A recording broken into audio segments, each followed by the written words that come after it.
all of you guys, hopefully believers, right? That other one is still the undisputed super lightweight world champion from Philadelphia, Danny Swift Garcia. Come on up.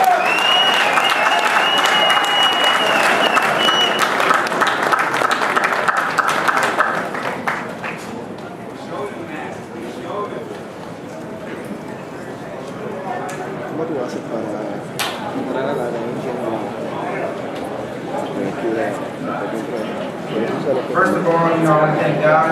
I want to thank Al Heyman. I want to thank Holy Boy Showtime. I want to thank my family, my dad for supporting me through this tremendous training camp. And we had a game plan. We stuck to it. And we worked hard tremendously for 10 weeks. And I knew if I just stood focused, don't let nothing get in my head, tunnel vision, and that's what I brought to this fight. I stood disciplined. I got the job done. I'm happy the fans enjoyed the fight. And until the next one, you guys know what I bring to the table. A lot of hard work, a lot of speed, a lot of power, and still WBC WBA ring magazine super lightweight champion of the world. Thank you all. You picked Danny, and I said I'm going to point you out at the post-fight press conference, and here I am pointing you out. Thank you. Well done. Thank you very much. Danny, a couple things. First of all, you kind of started slow and your dad yelled at you and said, wake up, Basically, what was going on in the early rounds? It seemed like you weren't the way you were in the last 9 or 10 minutes. I knew I had 12 rounds to work with. I didn't want to go in there and shoot everything I had in the first 6 rounds because I know he's dangerous in the early rounds. He's a strong puncher. So I knew if I just use my legs a little bit, make him miss, and I'll get him at the end. And I know you fought a fight 2 weights below where Floyd was, but do you feel like you did enough in your performance tonight to see yourself matching with Floyd the next time out? I really don't know. At the end of the day, I'm just a fighter. They come to fight with a big heart, and I come to give the fans what they want. And Golden Boy, Al Heyman, and them guys want that, then I'll do it. But it is what it is. 2 other questions then, Danny. How good did it feel to get the knockdown? Because everybody was saying, Lucas was such a hard puncher, was going to blow you out, and here you knocked him down, and he never hurt you. Seriously hurt you. See, I faced adversity before. That's the difference between me and him. He's a great fighter. I take nothing away from him, but he's never faced adversity. He's never been cut late in a fight. He's never been 12 hard rounds with a legend. I've been in there with a lot of technical fighters who can really fight and hit me with good shots, and I sucked it up. I faced adversity before, and I knew if I took him late in the fight that I would get him. And then lastly, Angel, can I ask you, how do you think Danny would match up if he fought Floyd? Floyd had a great performance tonight. If that were to be the next fight for Danny, how do you think he would do? Well, first of all, I want to thank God and for God giving Danny all the power in the world. Because without him, Danny wouldn't be here, I wouldn't be here. Well, if that was to happen, I'll call it the Holy War. It will be a holy war because it'd be 2 gifted fighters, spiritual fighters, that God put in this planet to fight. Blessed fighter, because Floyd is blessed, Danny's blessed. He just still got to, prove himself to you guys. That's it. Because people still Danny the champion of the world, and still champion of the world. God bless you. Danny, right here. Right here. Right here. Okay. Danny. Oh, all right. Okay, you ready to stop? Yeah. Danny, you fought some good punchers before, and he hit you, several hard shots. He took them very well. How would you rate his power? And did at any time did you feel any of those punches? I mean, he's a strong puncher, no doubt about it, but somebody's only strong if you let him be strong.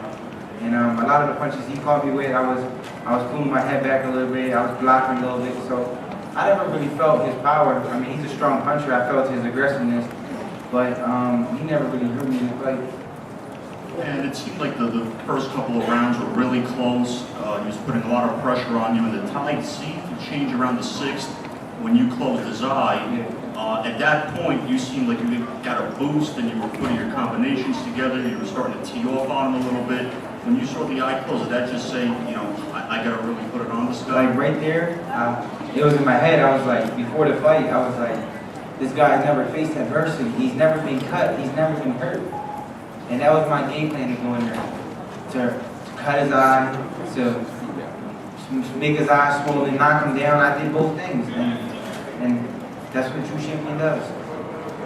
Danny, right here. What next for you? Who do you want to face? You know, I just want to go home, take some time off, and let my body recuperate. I had, you know, a tough camp. And like I said before, whatever Richard wants, whatever Al Heyman wants, then we do. I'm just a fighter. My job is to fight and give the fans a great fight. Danny, to your left, do you remember exactly which shot it was that began closing his eye, and when you realized that, and how much that changed your strategy? I think it was a jab. It was a jab. I hit him with a jab, and I saw him blink in his eye. And then about 45 seconds later, his eye was closed. So I just kept working it. Danny, right here. Right here. Right here. Next to Shorty right here. Did you said this is going to be your last fight at 140. Is that because you feel like you've cleaned out the division and you wouldn't be as motivated to stay here and you need a challenge? No, I'm always motivated. I'm a self-motivated person. Nobody has to wake me up and tell me to run. I know what I gotta do. But hey, I beat the best fighters at 140. What else you want me to do? I beat everybody at 140. I beat 2 guys I wasn't supposed to beat. And I beat them in fashion.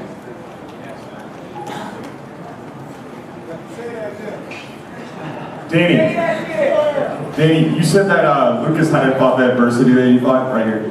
How important were fights with Amir Khan and Zab Judah for you being ready for this fight tonight? I mean, every fight is a very important fight because you're going to grow. And, you know, those 2 fighters were real technicians. They were real technical boxers. So I feel like every fight to this fight led me to this fight.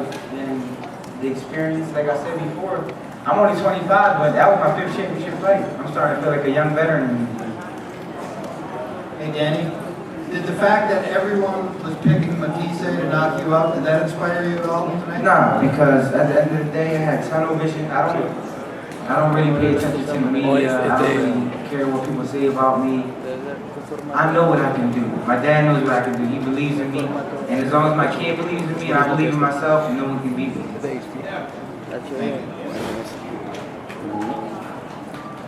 Hey Danny, we talked about this last week. You've been the underdog in so many fights.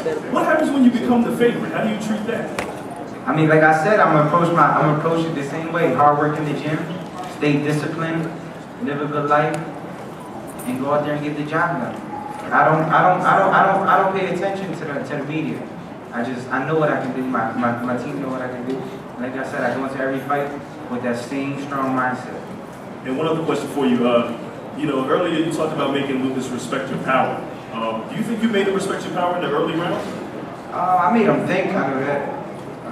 A lot of people didn't think I could move the way I was moving in here. I brought the Philadelphia out of me right there. So, you know, a lot of people thought I was a flat-footed fighter. I was slow, and he was just going to be able to go in there and knock me out. But, you know, I had to show what my name was about. I got a question for Angel. Angel, right here. In boxing, father-son, trainer relationships aren't always, don't always work. You guys have been through the fire in a lot of your fights, and going back to the Amir Khan fight, the second round, when you really got it in his grill. What is it about you, your relationship as a father and a trainer that works? Well, the first thing is love is too strong. I love Danny so much. People don't understand that. I love the hell out of Danny. What you want me to say? It's my son. I love all my children. Listen, I will never sell Danny out for nobody. I love my children too much. I struggle. What I have, I struggle to give them. I taught Danny to be a hard worker and a listener. If you listen, I said, Danny, you listen, all you gotta do is knowledge is free. All you gotta do is listen to me. If you listen to me, I'll give you all the knowledge in the world. It was no money, it was knowledge. I said, you get knowledge, you'll be, listen, I said, out of 10, only one's gonna make it, and that one's gonna be if you listen. And I'm glad that he listened. That's why he's here today. This didn't start one day when he was 14, 16, he went to the gym, and he went to the gym, all of a sudden he wanted to fight. This started when he was a child. This was a dream. Nobody believed this. This didn't just start because people say, oh, well, you don't know how to train. Listen, I'm the most underrated trainer there is, and he's the most underrated fighter there is. And you guys still ain't gonna give him credit, but it doesn't matter to him because he's still undefeated.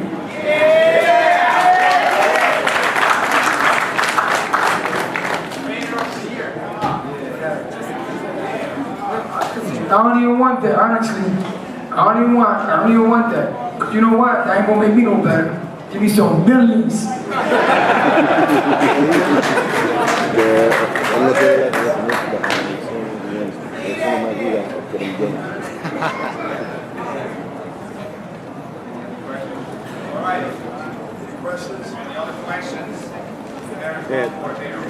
Dani, ¿puedes hablar algunas palabras en español para tus seguidores en Puerto Rico y en toda Latinoamérica?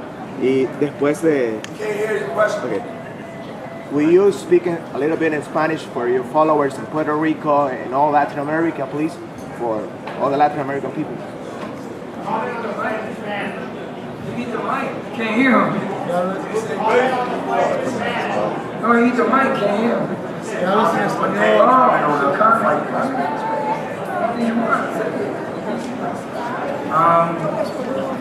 La pelea fue bien difícil, pero yo entreno bien duro y gano la pelea.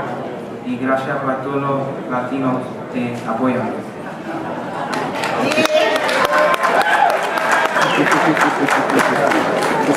Philly Rican.